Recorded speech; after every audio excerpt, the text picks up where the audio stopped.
video, but let's see how it goes. So yeah, first of all, thanks a lot for the invite. This has been a great workshop. I've heard so many nice things that are, nice ideas and informative in regards to the interpretation of the results that we have at Girsu. So today I will be talking about the remote sensing and geoarchaeological survey results, preliminary results from Girsu. And this is part of British Museum Iraq scheme, which is a collaboration with the State Board of Antiquities and Heritage in Iraq. So we would like to thank especially Dr. Leith and the new director, and of course the director of excavations for the collaboration, and of course our colleagues in the Nasriya office of SBAH. This work that I'm presenting here is also a collaboration with Jafar Jotheri from Al-Qadisha University. So I will just have let me see, sorry. Just a quick word about the Iraq scheme. So this was launched in 2016. It's a pilot project from the Cultural Protection Fund and a collaboration with the State Board of Antiquities and Heritage. It's a training program, and over the last years we had 50 Iraqi delegates working with us both in the UK, so at the British Museum, and in Iraq on 2 excavation sites, one Tel Girsu and the other one Darband Orania. So we have been working at Girsu, and that's where we did the geoarchaeological work. So just a quick map, of course, to get our bearings, but you all know where these major places are located. And then to put us on the ground, here you see the Tel, actually, Girsu, and on the horizon. So it's massive and actually very high. So we have at least 18 meters of Tel here. So this work, the geoarchaeological field work, we started in 2018 as part of the Iraq scheme, and as I said, in collaboration with Jafar from Al-Qadisha University. And we aimed to map the waterscape of Girsu, conduct geoarchaeological excavations, and date the ancient water features or any features that we would find. And we took a multidisciplinary approach using remote sensing and field survey, geoarchaeological excavations and C14 dating, and integrated this, of course, with the archaeological evidence. So in terms of remote sensing and field survey, for remote sensing, we used, the available satellite images, but especially Bing maps, actually. The satellite images from Bing maps proved to be very detailed on Girsu. So better than the images from Google Maps, for example. And of course, we use this in combination with Corona, but you will see Bing Maps was really amazing. And we integrated this in QGIS, so we could plot any features of interest in QGIS, take this data to the field, use GPS to locate whatever we had found on the remote sensing data. And then, of course, also get elevations with the GPS in the field. In addition, we use the drone survey, so both exploratory and systematic. And exploratory is actually very nice, so it provides an intermediate level between the satellite images and the field walking. So when you have identified something on the satellite image, you come to the field and you think, where is this feature? I cannot find it, even though I have my GPS. So then you take up the drone and you could actually get this kind of bird eye view and have this intermediate level. So even if you would see a channel in the field quite clearly, as I will show you in a few photos, sometimes you would lose track, and then the drone would be an ideal way to kind of pick up the pattern later or somewhere else in the field. But we also use it for systematic survey. So we took took photos of the entire site, and DITA created an orthorectified image of the entire site. A very high resolution image, so that's in itself already great. But this was also the basis for digital elevation model of the site with very high resolution. So a lot of information that you could get from that as well. And this altogether, of course, formed the basis for selecting locations for geoarchaeological excavations. So with the geoarchaeology, we conducted excavations, conducted cross-sections, excavated cross-sections across the channels to understand the sedimentology of the channels, the channel morphology, which we recorded by section drawings, of course, obtain samples for dating, so have actually a direct dating of the features that we would identify, and we used radiocarbon dating for this, and obtain any other samples of interest, of course, where the environment was right. So environmental samples and geochemical samples, and any archaeological evidence that we would find in these geoarchaeological sections. So the results, so first, this is a little impression of what we could see on the Bing images. You see a very complex network of channels. This is in the northern part of the site. So that's already very interesting. Then we combined this with the field survey. Here you can see a canal very clearly, also slightly raised above the level of the site. And in this particular case, for example, we could even see the levees of this canal slightly overlapping with another canal. So this gives already an impression also of a relative chronology. What is more, so these are some examples that from the data we got from the digital elevation model from the drone images. So here's a cross section of this canal, for example. This is the second canal that, well, I'll come to the counting later, but this is one of the canals that we found. First of all, it's very wide. And you can see here the cross section. So a nice levee. The canal itself is a little bit lower. And then here at the edge of the levee, there's this other canal that is situated here. This is only a very small difference in height. So you can see that it's really a small difference, but it shows very nicely that we have these kind of levees there around the canal. And then a long profile, of course, there's a fluvial geomorphologist. We also want to look at long profiles of canals or channels to understand what's going on. And interestingly, as you will see here, so this section is actually from the north to the south, so from here to there. And you can see quite a difference in height. Sorry, I'll just go back for a second. So yeah, quite a difference in height from north to south, and I'll come back to that later as well. Here an example of this kind of relative chronology that you could actually see from drone images. So we have one canal here and overlaying by this. So there is definitely an order of events here. The same is here, but here it's a bit more complicated. So we have one canal coming here. And then what is actually happening here is this coming together with this canal or not. So we have maybe some levee that is obscuring what is happening. So the final phase might be different. So the final phase that we see in the landscape might be different from at some point a conclusion here.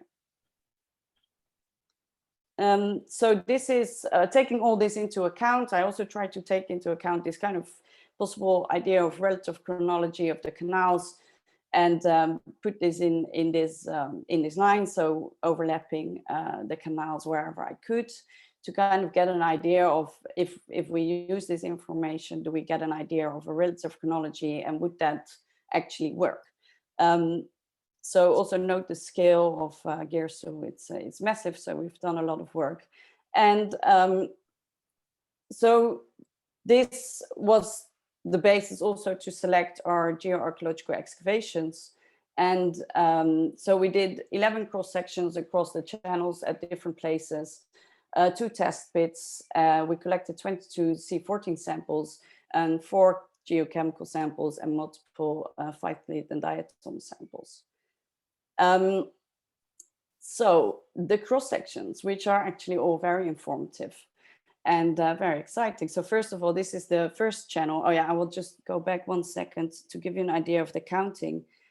So we counted from right to left. So we have 1 canal here, a second here, a third here, a fourth here that we lose. Oh, this is my cursor being a bit funny. So we lose it here. Same with this canal, the fifth, which we pick up later here. And then the sixth that actually diverges in 2 branches. A more naturally flowing canal here, and one that's called Canal C is very different. So it is actually running west to east. And all the others, as you can see, kind of run around the city. So the first canal, we have a very nice parabolic cross section of the canal filled with sand. These are some sand deposits alongside the canal, which might be cleaning. This is something that we would like to understand better.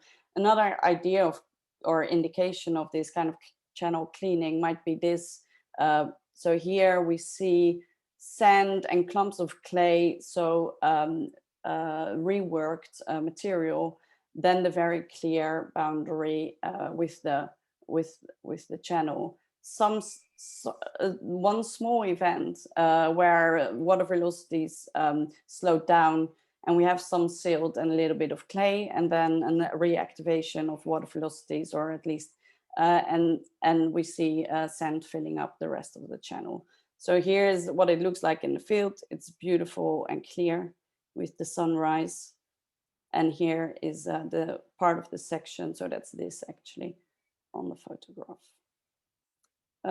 So channel 2 and 3, one aerial photograph taken with the drone showing these channels. This is really at the northern edge of the tell.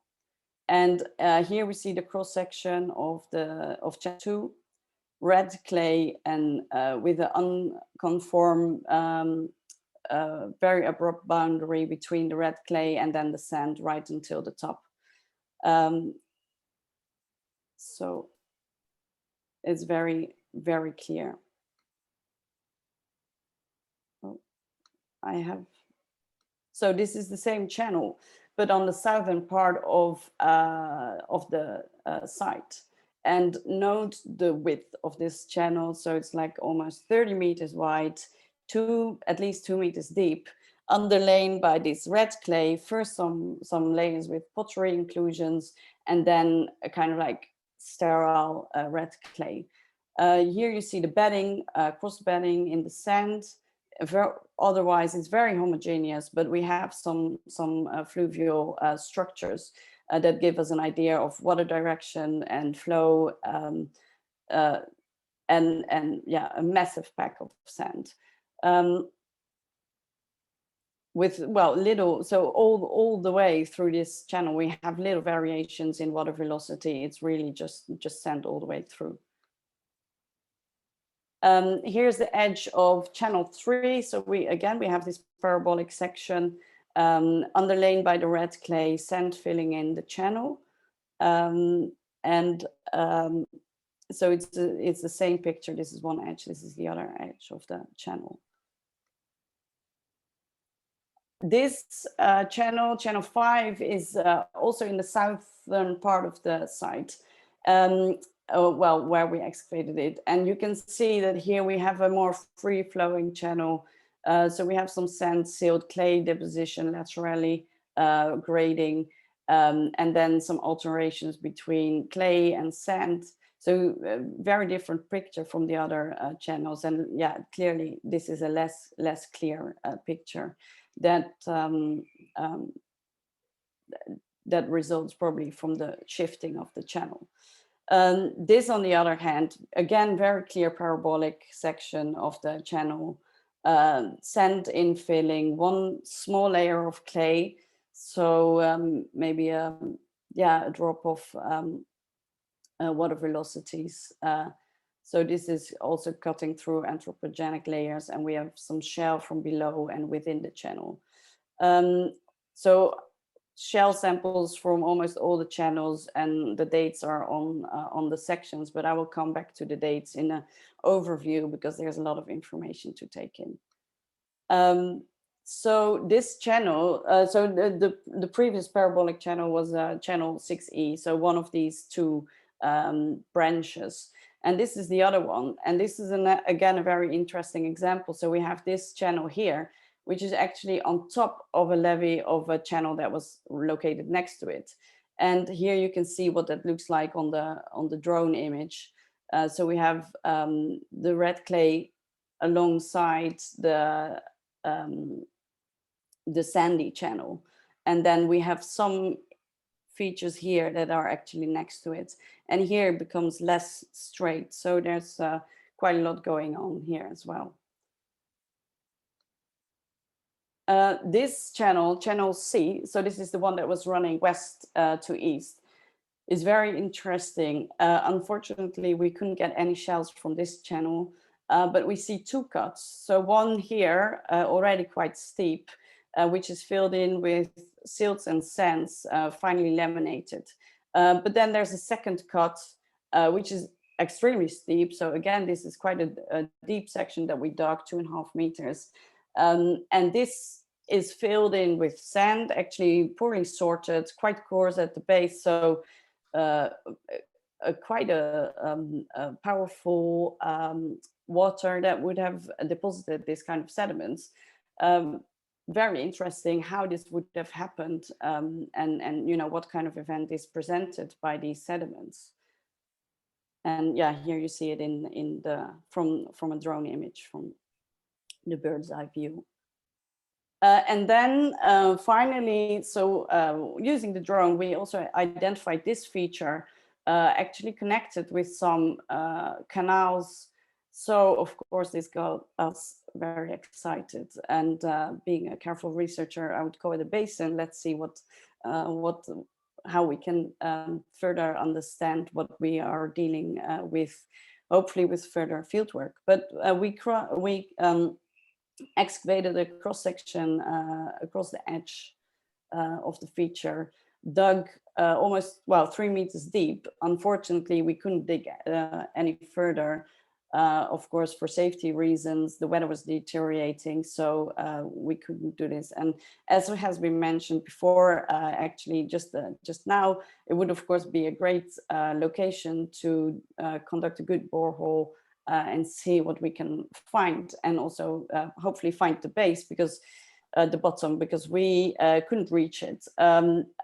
Interestingly, however, we did find this red clay layer with complete pottery, then but below this fluvial deposits or water lane deposits were actually still found below this.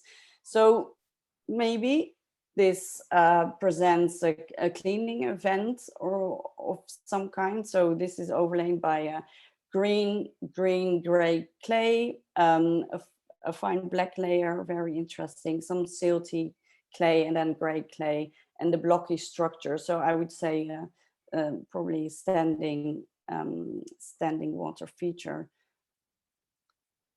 So to summarize everything that we found in these cross sections, I have made this table and actually ordered the channels in order of the relative chronology that I have hypothesized based on the satellite images.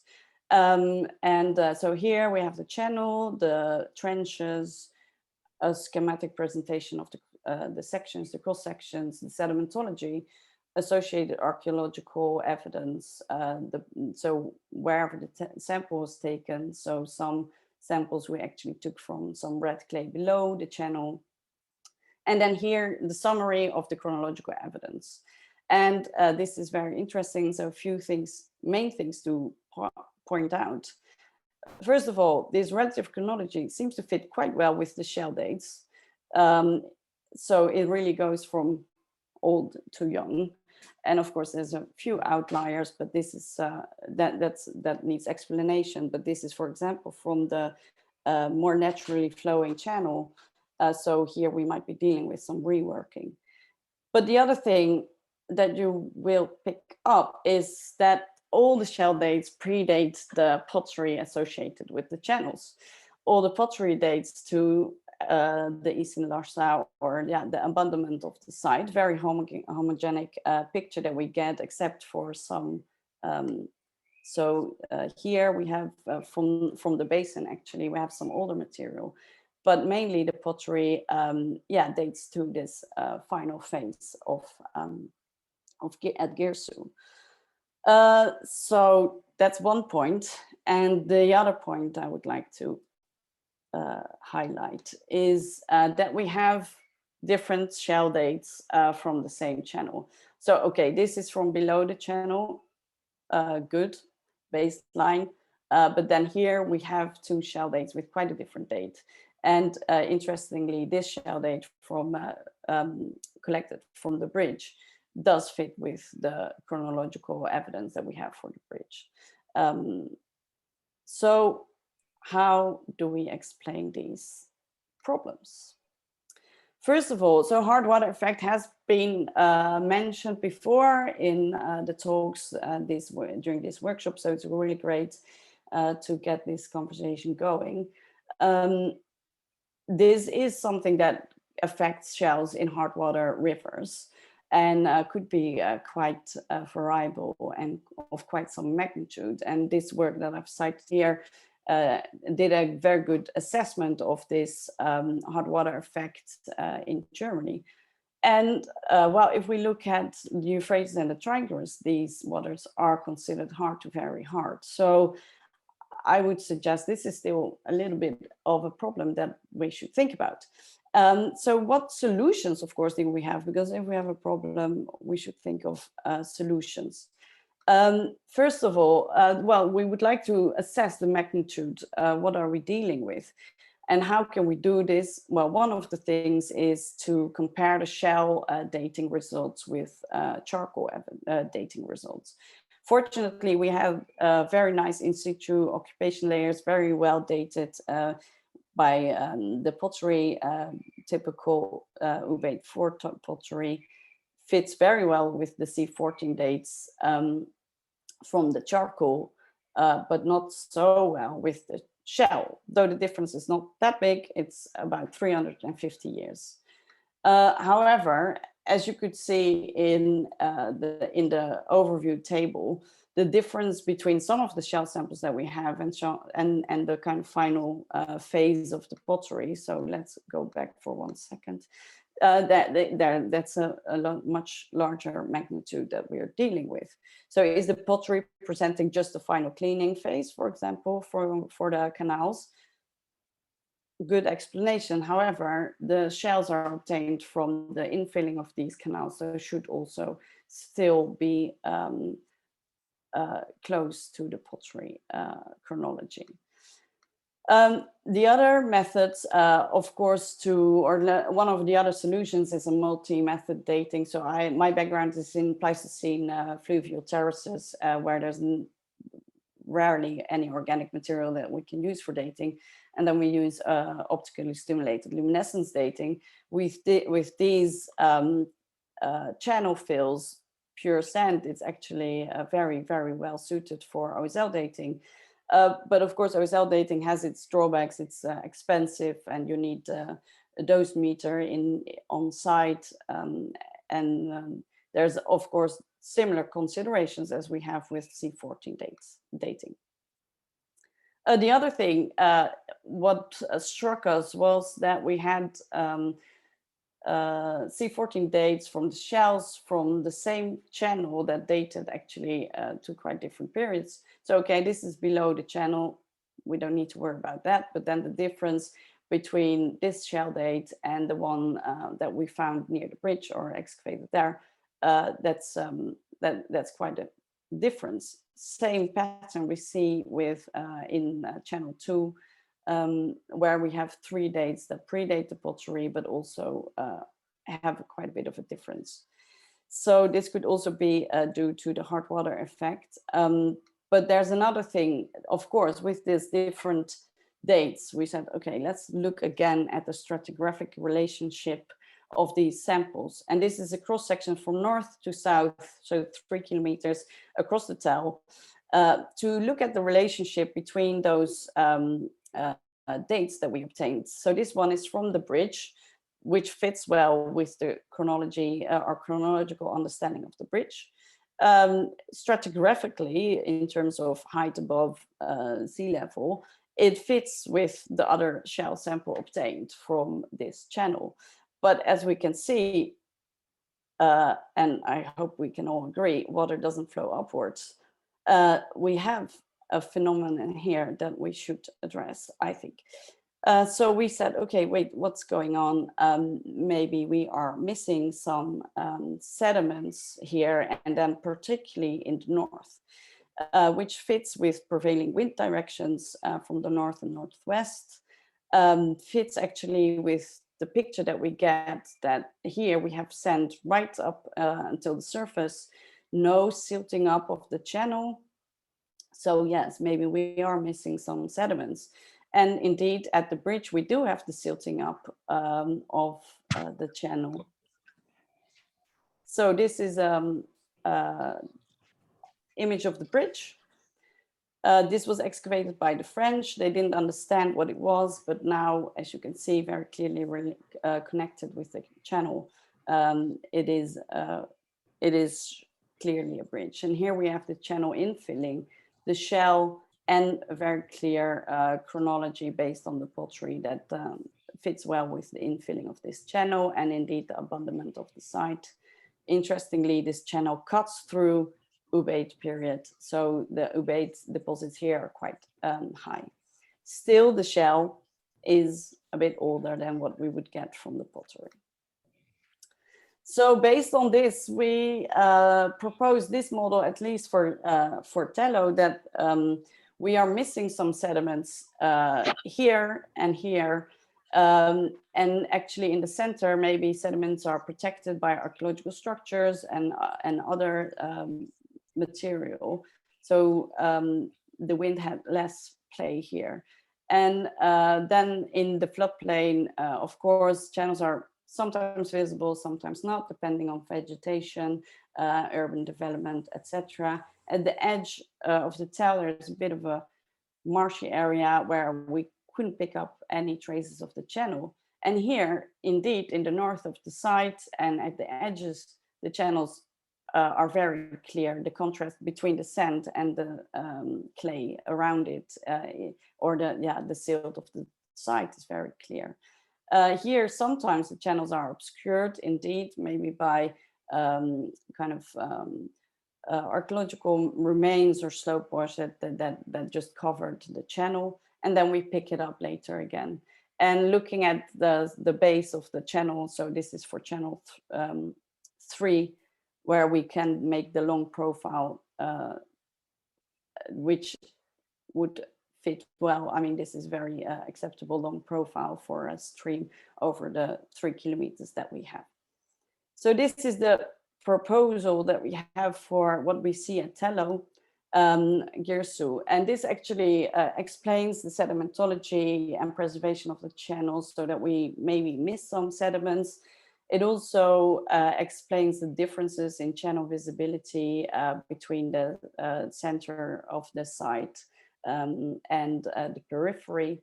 The differences in preservation, so the channels on the southern side, we had so much more fluvial architectural detail, as I showed in one of the drone images, where you could actually see some preceding channels. It explains the stratigraphic position of the C14 dates, and it fits with the relative chronology. So in conclusion, the high resolution satellite imagery and field survey really provides exciting new insights into waterscapes around ancient cities. Seems to even provide an idea of a relative chronology. And of course, combined with geoarchaeology, we can directly date these features. And we see some shifting channels, maybe even some reuse of channels at different times. So what we get is a very dynamic and complex picture of the waterscape.